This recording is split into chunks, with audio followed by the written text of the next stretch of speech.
Ladies and gentlemen, the Pleb is back. In this video, we are going to do a State of the Union. The Emergencies Act inquiry is over. Justin Trudeau potentially apologizes to the protesters. Pierre Poilievre doubles down, attacks the CBC, and attacks Justin Trudeau. And irrelevant Rolex socialist Jagmeet Singh. Is he on the way out in Burnaby, DC? But first, before we get through with this video, nothing goes better with a Pleb video than a delicious bag of crickets. If you watch my channel, you know you need to eat your bugs. These crickets are dry, they're disgusting, they have parasites, but hey, we gotta fix climate change, so eat your damn bugs. All right, ladies and gentlemen, it's good to be back. Back from reporting live in Ottawa the other day at the 1 year anniversary of the Freedom Convoy. It's good to be back talking to my favorite YouTube subscribers. You guys rock, by the way, man. The amount of people watching my videos, sharing, liking, commenting, man, I gotta say, amazing. So if you guys like my content, man, make sure to always subscribe to my channel, hit the like button. It helps push my video out to more people, you know. And I am no friend to Justin Trudeau and the Liberals. So if you don't like Justin Trudeau, make sure to subscribe to my channel and make sure to tell your friends about the Plebs channel, because together we're going to take down Trudeau. All right. So as you know, the inquiry has been going on for the last few months. Lots of drama. It finally came to an end. Justice Rouleau gave his decision on the protests and the use of wartime measures, and this is what he had to say about his decision here.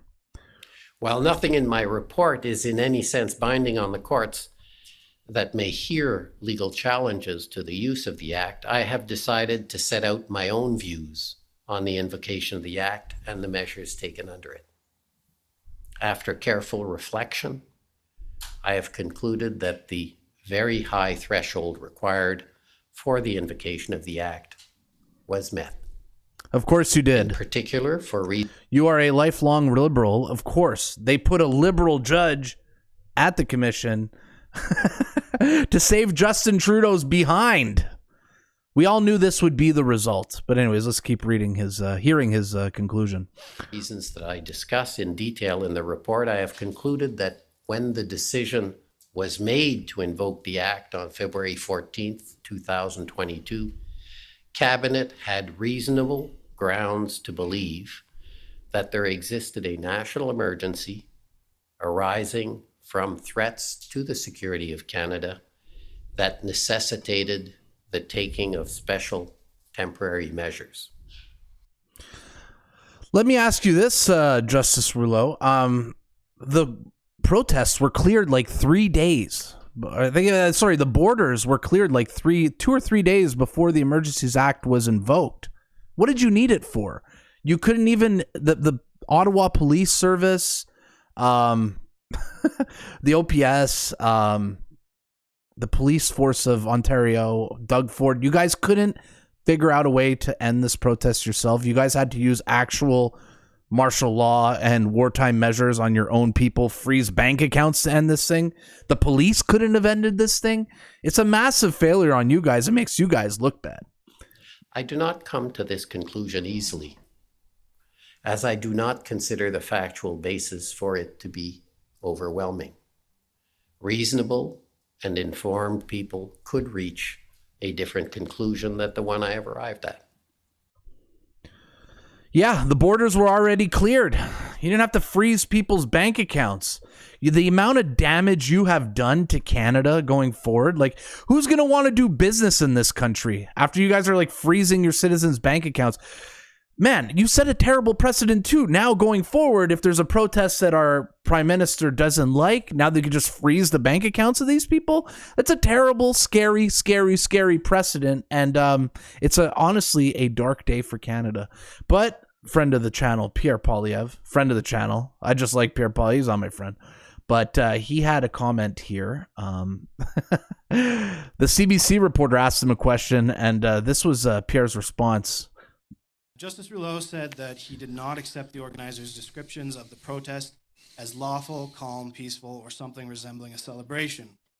He wrote that the bigger picture reveals the situation in Ottawa was unsafe and chaotic. Justice Rouleau also found that the federal government's use of the Emergencies Act was justified. Do you accept Justice Rouleau's findings, and do you regret endorsing the Freedom Convoy? Well, first of all, your question was typical of CBC, bias again. You forgot to mention. Gotta love it. Dunk on the CBC. Dunk on these scumbags. Like, why are my taxes paying for the CBC? Why? Why? You are a liberal news channel. All you do is trash conservatives. I'm a conservative. Why is my tax dollars funding this? This is the biggest scam I've ever seen. Defund the CBC immediately. You know, go start a CBC without my tax dollars and see how you do. You'll probably be broke very, very fast if you keep your same business model. What the report said, which is more of an effort should have been made by government leaders at all levels during the protest to acknowledge that the majority of protesters were exercising their fundamental democratic rights.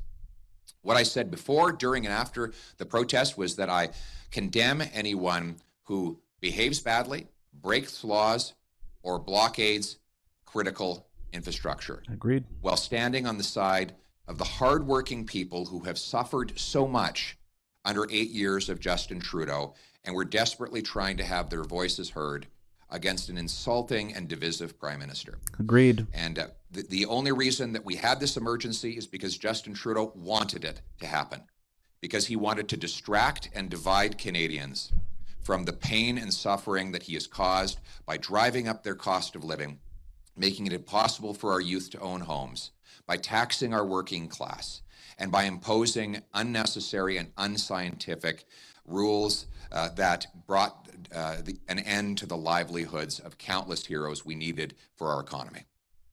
Yeah. Strong anti-mandate message. I agree. And I got to say with Pierre, I agree with his message. Like when I was watching the Convoy last winter and I'm seeing our borders getting blockaded and I'm like, okay, this is not going to end well. This is not good. Probably shouldn't have blockaded the borders. Let's be real. That was a really bad move. And jamming up 911 lines, this is nonsense. But it still doesn't take away from the fact that when I was at when I went and visited the Convoy multiple times last winter, it was the most beautiful thing I've ever seen. People smiling, people hugging. It was the first time I've seen people happy in years. And yes, the mandates were a failure.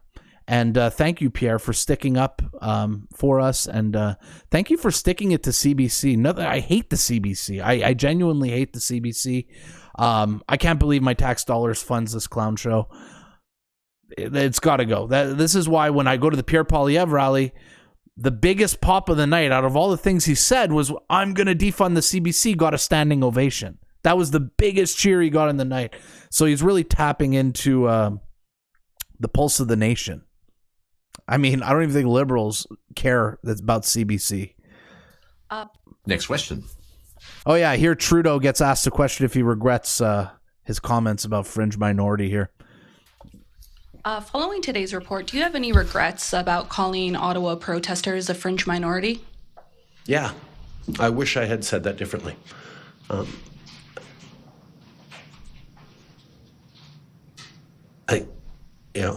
As I look back on that and as I've reflected on it over the past months, not just freshly from this commissioner's report, I wish I had phrased it differently.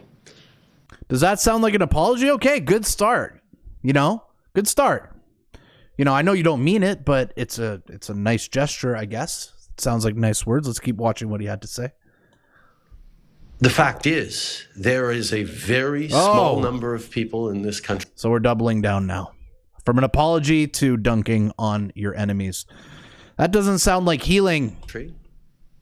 Who deliberately spread misinformation and disinformation that led to Canadians' deaths, that led to excessive hardship in people who believed them. I continue. Let me ask you this, Justin. How many Canadians killed themselves because of the mandates? How many people committed suicide because of the mandates? I ask you this, Justin. How many? How many people's, after losing their businesses over your lockdowns, losing everything they had, how many people ended their lives that way? How many overdoses? How many? It's very dark. It's very dark. But your policies definitely cost lives as well. You to be very, very firm against those individuals. But that is a small subset of people who were just hurting and worried and wanting to be heard.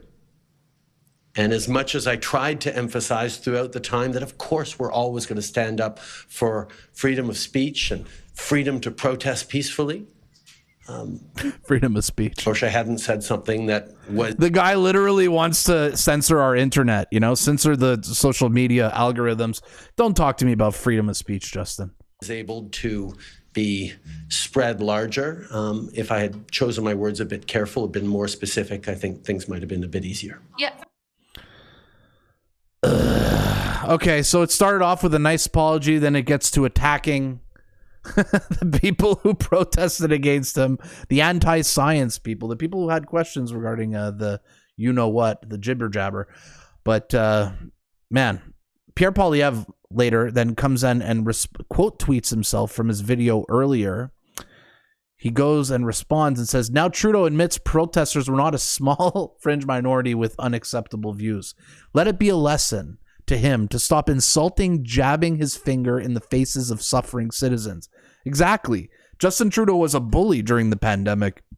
He was a bully during the convoy. Nothing he does unites people. There's no sense or urgency out of him to heal this country that's so badly divided right now. I've never seen Canada like this in my life. And we need a leader who's going to bring the country together. Instead, he should point his finger at himself for the misery his 8 years have caused.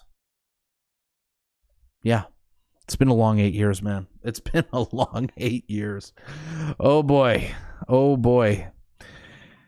And last but not least, Jagmeet Singh, the Rolex socialist, joke of a leader of the NDP, I will leave you, who sold his soul out to keep Justin Trudeau in power. Sold his soul out. Well, I got some good news for you, okay? The man who's going to take down Big Grocery as well and Loblaws.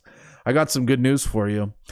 I just broke this tweet not too long ago. NDP leader Jagmeet Singh is projected to lose his riding in Burnaby South in the next election. Jagmeet is going to lose his own seat in the next election to the Liberals, who he propped up, who he sold his soul to. Does it pay? Does it pay to sell your soul out, Jagmeet? Look what you got for selling your soul out. You're going to lose your seat in the next election. How pathetic. Either way, as we wrap this video, what do we do going forward? What's our plan? Well, we lost in the inquiry. We expected to lose. Now we could focus our energy on the past, or we could focus on the future. Listen to me. We need to be focused on the next election. This is where all our energy should go. To getting Justin Trudeau out of office. We need to put the convoy behind us, and we need to focus on the future.